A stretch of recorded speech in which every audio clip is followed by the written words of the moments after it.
Hi guys, papakita ko lang po sa inyo guys. Si Madam Bibang guys sa wakas nakapaglinis na rin. So sa araw-araw niyang pagla-live, ayan, na busy si Madam sa pagla-live araw-araw. Ngayon ay ayan, may time na maglilinis. Ayan, at papakita ko lang po sa inyo. Tapos na po naglinis si Madam. Yan, nakikita ninyo. Ito yung kitchen namin guys na nakikita ninyo araw-araw. Yan po yung lababo namin. At dito kami nagluluto. Ayan, nakikita naman ninyo yan araw-araw sa aking live. Papakita ko lang po sa inyo guys, sa wakas nakapaglinis na rin sa wakas si Madam. Ayan, so, yan. At, yan po yung ating, ano dyan. Pwede tayo kumain dyan, dito din, pwede. At, meron pa akong ano dyan, hindi ko alam kung ano yan.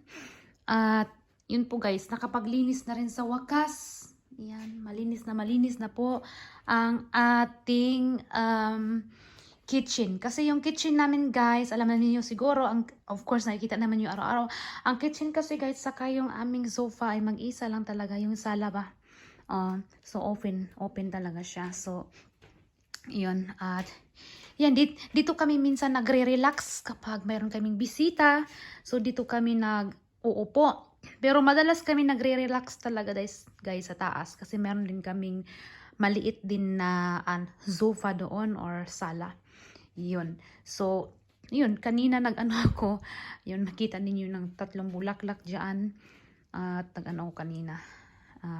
Nilagyan ko siya ng panibagong,